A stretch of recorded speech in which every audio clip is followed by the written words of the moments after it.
very good morning to all of you. I hope you all are fine at your homes.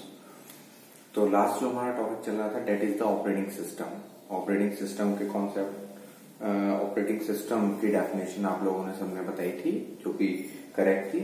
Operating system acts as an interface between user and hardware. It means एक ऐसा program जिसकी help से user computer system से interact हो पाता है.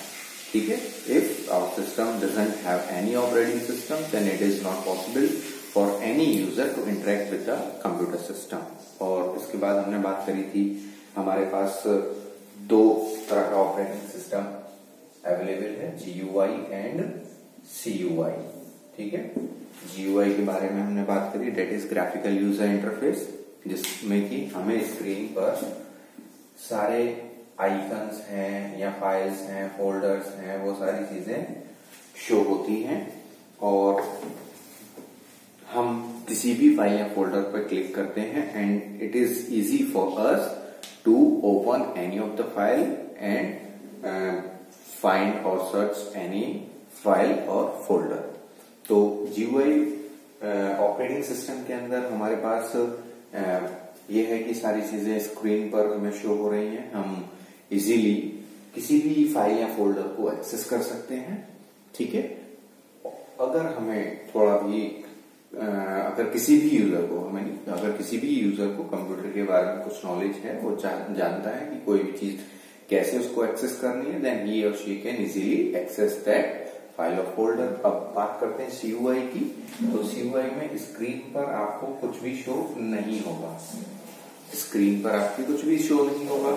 Whatever you want to access, you have to write down the commands. ठीक है. It is known as command user interface. कि आपको वहां पर कमांड्स लिखनी होंगी, कुछ भी अगर आपको एक्सेस करना है, वहां पर कोई भी चीज अगर आपको ओपन करनी है, क्योंकि आपको यहाँ स्क्रीन पर कोई फाइल या फोल्डर शो नहीं हो रहा है. ठीक है. जब आपको कोई चीज वहां पर शो नहीं हो रही है, then how will you open it, and if you want to open then you have to write down the command. ठीक है. जैसा कि हम आगे पढ़ेंगे SQL के बारे में, तो SQL में भी क्या है कि आपके पास ब्लैंक स्क्रीन होती है और वहां आपको कोई भी काम करना होगा तो आपको उसके लिए कमांड्स लिखनी पड़ेंगी और वो कमांड्स हमें पहले समझनी होंगी. ठीक है. अब और उसके बाद ही हम उन कमांड्स के थ्रू उस चीज को एक्सेस कर सकते हैं. In the same way, if a person want to access UI operating system, then firstly the person have knowledge about the commands, what commands have to write to access any file or folder. ठीक है. तो this is the difference between CUI and GUI. Then after we discuss about why we need an operating system, कि हमें operating system की need क्यों है. तो इसमें मैंने आपके पास कुछ पॉइंट्स फॉरवर्ड किए थे और आई विश कि आपने वो सारे पढ़े होंगे, समझे होंगे. जैसे उसमें कुछ पॉइंट्स थे, यूजर इंटरफेस, ठीक है, और प्रोग्राम एग्जीक्यूशन और रिसोर्स एलोकेशन और इनपुट आउटपुट ऑपरेशन. तो ये सारे कुछ पॉइंट्स थे जिसको आपने पढ़ा होगा, समझा होगा. उसमें अगर कोई प्रॉब्लम है तो आप उसको भेज सकते हैं, मैं उसको दोबारा से एक्सप्लेन कर दूंगा. Next is OS as a resource manager. ठीक है. As we know that operating system is a system software. Whenever the system starts, firstly the program that it loads into the computer system is operating system after the BIOS instruction. Okay, BIOS instruction, it means basic input output system. तो ये instructions load होने के बाद जो हमारा सबसे पहला programme है और जो प्रोसेसर में लोड होगा, that is the operating system. उस ऑपरेटिंग सिस्टम के लोड होने के बाद हमारी सारी एप्लीकेशन हम एक्सेस कर सकते हैं. तो यहाँ पर है कि एक रिसोर्स मैनेजर की तरह यहाँ ऑपरेटिंग सिस्टम काम कर रहा है. कि आप देखिए कि जितने भी हमारे पास रिसोर्सेस, इट मीन्स कि इनपुट आउटपुट डिवाइसेस हैं जितने भी, उसको किस तरह से कंट्रोल कर रहा है। अगर कोई इसको इनपुट मिल रहा है तो वो इनपुट डिवाइसेस के थ्रू आ रहा है उसके पास, तो वहां पर वो इस चीज को मेंटेन कर रहे हैं कि वो उसको इनपुट डिवाइस से ही वो जो कमांड से इंस्ट्रक्शन है उसके थ्रू आ रही हैं। और अगर उसको कोई कमांड यूजर को शो करनी है, ठीक है, और वो किस फॉर्मेट की कमांड्स हैं, तो उसको ये ध्यान रखना है कि उसको कौन सा रिसोर्स यूज करके वो कमांड्स यूजर के सामने डिस्प्ले करनी है या यूजर तक फॉरवर्ड करनी है। आप अगर कोई एक म्यूजिक फाइल को प्ले करते हैं, then that music file is not displayed the voice on the screen, कि हम उस वॉइस को देख रहे हैं स्क्रीन पर, ठीक है। आप वहां पर उसके लिरिक्स देख सकते हैं, ठीक है, जो वीडियो चल रहा है वो देख सकते हैं, लेकिन जो ऑडियो है that is only audible with the help of speakers, that is an output device. तो यहाँ पर operating system as a resource manager ये सारी चीजें वहां पर देख रहा है कि जो उसको इनपुट लेना है वो इनपुट डिवाइसेस के थ्रू आए, जो आउटपुट उसको देना है वो आउटपुट डिवाइसेस के थ्रू यूजर तक डिस्प्ले हो, ठीक है, यूजर तक पहुंचे। अब नेक्स्ट चीज आती है इसमें कि ये तो सिंपल सी एक बात होगी कि हम अपने घर पर सिस्टम को यूज कर रहे हैं, लेकिन आप सोचिए कि एक जो ऑपरेटिंग सिस्टम है अगर वो सर्वर के ऊपर काम कर रहा है, ठीक है, server is a machine that stores lot of information, और वही चीज अगर वेब सर्वर के लिए कहें तो web server it means thousands of users are connected to the web server at the same time and also try to access lot of things at the same time, कि वहां पर एक समय में बहुत सारे यूजर्स उस सर्वर को यूज कर रहे हैं, ठीक है, बहुत सारी चीजें उस सर्वर से एक्सेस करने की कोशिश कर रहे हैं, ठीक है, और बहुत सारी चीजें उस सर्वर में सेव करने की कोशिश कर रहे हैं, ठीक है। तो that time how the operating system maintain all that things, ठीक है, it's a big deal for the operating system। तो वहां पर वो ऑपरेटिंग सिस्टम किस तरह से उन सारी चीजों को मेंटेन करता है, तो this is all about that operating system works as a resource manager. अब यहां पर दो चीजें आती हैं, time multiplexing and space multiplexing. If in an organisation there is one printer which is connected to the 10 computer systems, okay। अब 10 लोगों ने एक डॉक्यूमेंट को प्रिंट करने के लिए एक साथ कमांड भेज दी, then it is not possible that all the commands will be fulfilled at simultaneously, okay, the command will execute one by one। तो वहां पर जो ऑपरेटिंग सिस्टम है कमांड को मेंटेन कर रहा है, हर कमांड को कैसे कैसे एग्जीक्यूट होना है, तो वो चीज कहलाएगी आपकी time multiplexing, okay. Time multiplexing means how the operating system run each command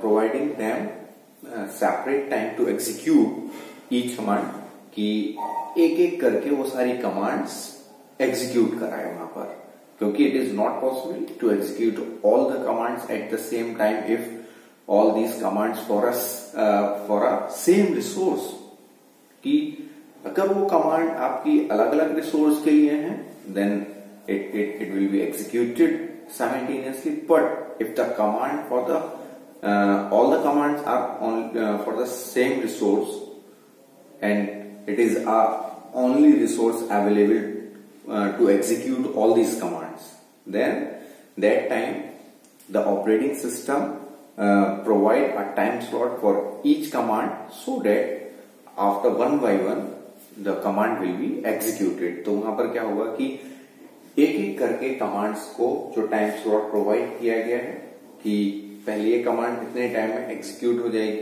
उसके बाद नेक्स्ट कमांड, तो ये चीज आएगी आपकी टाइम मल्टीप्लेक्सिंग में, ठीक है। तो CPU times get shared among the different programs so that each program will be executed properly.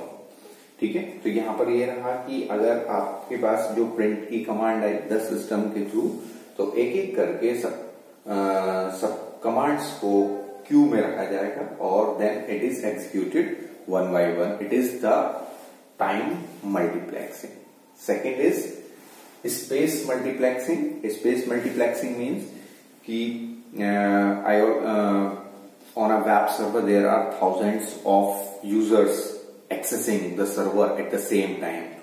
Okay, तो वहां पर बहुत सारे यूजर्स एक साथ बहुत सारी कमांड्स भेज रहे हैं कोई चीज वहां पर सेव करने के लिए. आप देखते हैं कि आप लोग कोई सोशल नेटवर्किंग वेबसाइट के ऊपर कोई चीज अपलोड कर रहे हैं, ठीक है, या फिर आप देखिए यूट्यूब के ऊपर, जैसा मैं आपको ये वीडियो भेज रहा हूं तो YouTube पर पहले ये अपलोड होगी, then after it will then I will forward you that video. तो ये जो अपलोड हो रही है, I am not only the single person who is uploading the video on the server. There are a lot of users who also uploading the video at the same time when I will upload it. So that time to share the memory to all the users, तो उसको maintain करने का काम भी किसका होगा? Operating system का होगा. The operating system that runs on the web server, that to maintain the space for all the users who are accessing the operating system at the same time. तो वहां पर जो स्पेस को maintain कर रहा है, हर यूजर की चीजों को प्रॉपरली वहां पर प्रॉपर जगह पर प्रॉपर मेमोरी स्पेस वहां पर प्रोवाइड करके उसको वहां पर सेव कर रहा है. तो all that comes in space multiplexing. ठीक है, ये सारी चीजों को प्रॉपरली सेम टाइम, ठीक है, और ऑपरेटिंग सर्वर पर या मेमोरी में एलोकेट कर रहा है. This is known as space multiplexing. Okay, next we come to the program loader. Program loader का मतलब है कि यहां पर मैंने एक आपको डायग्राम बना के बताया कि सोर्स प्रोग्राम हो गया. सोर्स प्रोग्राम यहां पर जो प्रोग्रामर है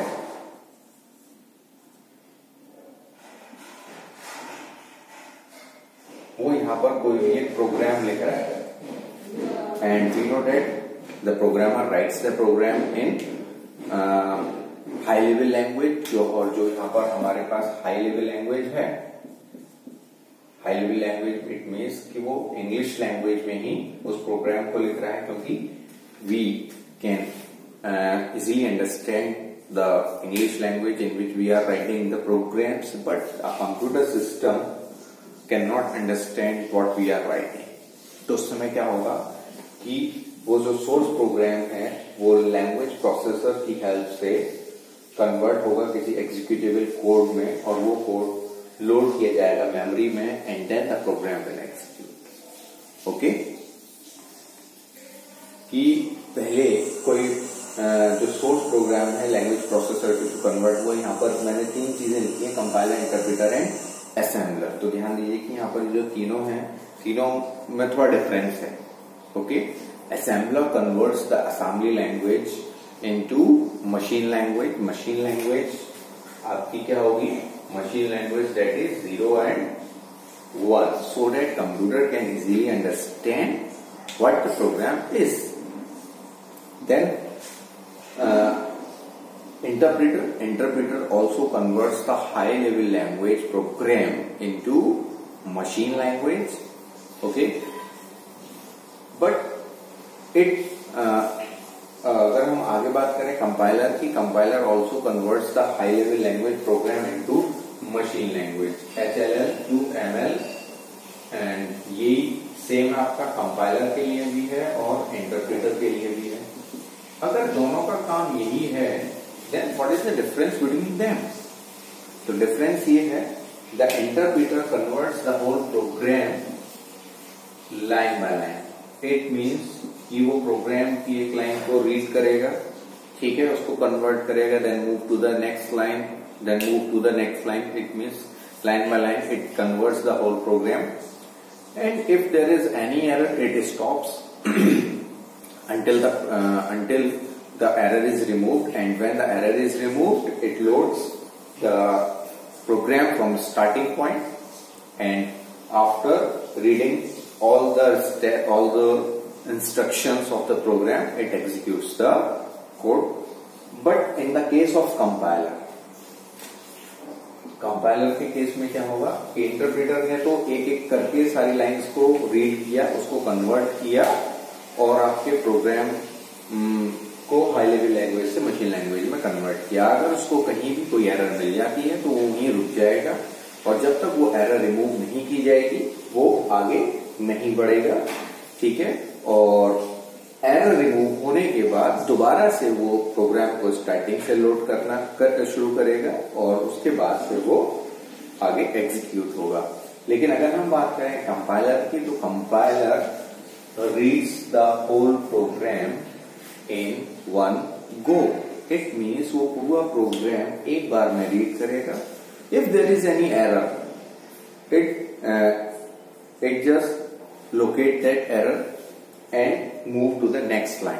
तो इट मीन्स कि जब अगर उसको कोई एरर मिल रही है तो वो रुकेगा नहीं वहां पे, वो नेक्स्ट लाइन पे जाएगा और आगे देखेगा कोई एरर तो नहीं है, और अगर उसको कहीं और एरर मिलती है तो after reading the whole program it sends the number of errors to the user, और जब उसको एरर करेक्ट कर दी जाएंगी तो उन एरर्स को दोबारा से देखेगा वो. It will not load the whole program again. वो दोबारा से पूरा प्रोग्राम नहीं चेक करेगा, क्योंकि वो तो देख चुका है कि वो पूरा करेक्ट है, बट बस वो एरर्स को चेक करेगा, और वो एरर अगर ठीक हो गई है तो then it executes the program. तो this is the difference between the interpreter and compiler, कि वो इंटरप्रेटर लाइन बाय लाइन चल रहा है, कहीं एरर मिल गई तो वहीं रुक जाएगा, और उसके बाद वो एरर जब सही कर दी जाएगी फिर वो दोबारा से स्टार्ट होगा, स्टार्टिंग से उसको कन्वर्ट रीड करेगा इंस्ट्रक्शंस को, फिर आगे एग्जीक्यूट होगा. ठीक है, कंपाइलर क्या है कि वो पूरे प्रोग्राम को एक बार में रीड कर लेगा, कहीं उसको एरर मिलती है तो रुकेगा नहीं, आगे बढ़ेगा, और जब पूरा प्रोग्राम खत्म हो जाएगा तो सारी एरर्स लास्ट में एक बार में शो कर देगा, और जब वो एरर्स को डिबग कर दिया जाएगा, सही कर दिया जाएगा, तो वो सिर्फ दोबारा से एरर्स को ही चेक करेगा कि जो एरर थी वो सही हो गई कि नहीं हुई, और जब वो एरर सही हो जाएंगी then it will run the program. तो यहाँ पर लैंग्वेज प्रोसेसर ने पूरा प्रोग्राम कन्वर्ट किया. यहाँ पर एग्जीक्यूटेबल कोड के थ्रू ये वो जो कोड यहाँ पर मिला उसको कन्वर्ट होने के बाद वो लोडर के पास आया, और उस लोडर ने उसको मेन मेमोरी में सेंड किया, जहां पर वो एग्जीक्यूटेबल बन गया, and then it runs the program. Okay, इतना समझिए. अभी मैं इसमें आगे और बताऊंगा, then we will move to the next topic.